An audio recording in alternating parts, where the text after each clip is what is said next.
బులిత్ర నటి కావ్యశ్రీ గురించి పెద్దగా పరిచయం చేయాల్సిన అవసరమే లేదు. అప్పట్లో స్టార్ మా ఛానల్లో టెలికాస్ట్ అయిన గోరింటాకు అనే సీరియల్లో శ్రీవల్లి అనే క్యారెక్టర్తో తెలుగు బులిత్రకి ఎంట్రీ ఇచ్చి తన అందం అలానే అద్భుతమైన నటనతో మంచి గుర్తింపుతో పాటు ఒక మంచి ఫ్యాన్ ఫాలోయింగ్ ని కూడా సంపాదించుకున్నారు. ఇంకా ఆ తర్వాత అమ్మకు తెలియని కోయిలమ్మ, గువ్వగోరింక వంటి సీరియల్స్ లో నటించి మెప్పించారు. ప్రస్తుతం అయితే చిన్ని సీరియల్లో హీరోయిన్ గా కావేరి క్యారెక్టర్ లో నటిస్తున్నారు. కావ్యశ్రీ సోషల్ మీడియాలో చాలా యాక్టివ్ గా ఉంటూ తమ అప్డేట్స్ ని అభిమానులతో షేర్ చేస్తూ ఉంటారు.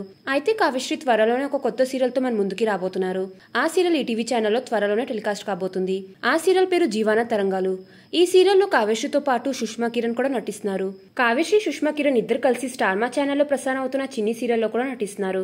ఇంకా ఈ విషయం తెలగానే చాలా మంది కాంగ్రాచులేషన్స్, మీ సీరియల్ కోసం వెయిటింగ్ అంటూ కామెంట్స్ పెడుతున్నారు. మీకు ఈ వీడియో నచ్చితే లైక్ చేయండి, షేర్ చేయండి. ఇంకా ఇలాంటి లేటెస్ట్ అప్డేట్స్ కోసం నా ఛానల్ ని సబ్స్క్రైబ్ చేసుకుని పక్కన ఉన్న బెల్ ఐకాన్ యాక్టివేట్ చేసుకోండి. Thanks for watching.